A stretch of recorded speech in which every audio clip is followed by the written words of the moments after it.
So இப்போ நம்ம கோழிகளை சாப்பிடாம விட்டுட்டோம் அப்படின்னா அவங்களுடைய பாப்புலேஷன் இன்க்ரீஸ் ஆகாதா? இந்த கேள்விக்கு என்னுடைய பதில் இதோ.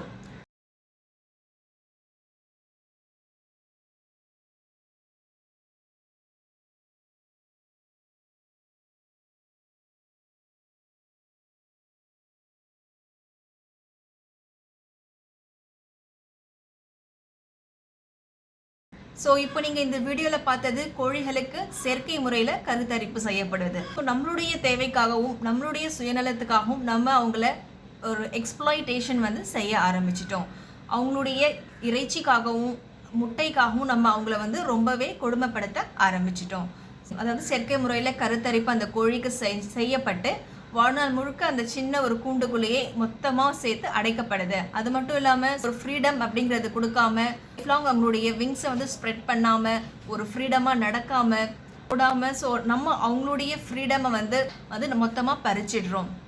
அது மட்டும் இல்லாமல் தன்னுடைய கோழிகளை அவங்கக்கிட்ட கண்ணிலே காட்டுறது கிடையாது. So according to the nature அந்த கோழி தன்னுடைய முட்டையை அடகாக்கும். ஸோ தன்னுடைய ஹீட்டில் கோழி பொறிஞ்சு வெளியே வரும். ஸோ இது எல்லாமே ஒரு செயற்கை முறையில் இன்குபேட்டர் மூலயமா ஒரு செலக்டிவ் ப்ரீடிங் செய்யப்படுது. ஸோ இது எல்லாமே நேச்சருக்கு அகெயின்ஸ்டாகவும் இருக்குது. ஸோ இதன் மூலிமா நம்ம கோழியை சாப்பிடாமல் விட்டுட்டோம் அப்படின்னா அவங்களுடைய பாப்புலேஷன் இன்க்ரீஸ் ஆகும் அப்படிங்கிறது கிடையாது. ஸோ அது அர்த்தமுள்ளதாகவும் இருக்காது. விடாமல் அப்படியே விட்டுட்டா அவங்களுடைய பாப்புலேஷன் எக்ஸ்டெண்ட் ஆகுமே தவிர்த்து ஓவர் பாப்புலேஷன் அப்படிங்கிறது ஆகாது. ஸோ சிந்திப்போம், கருணை உலகமாக மாற்றுவோம். நன்றி.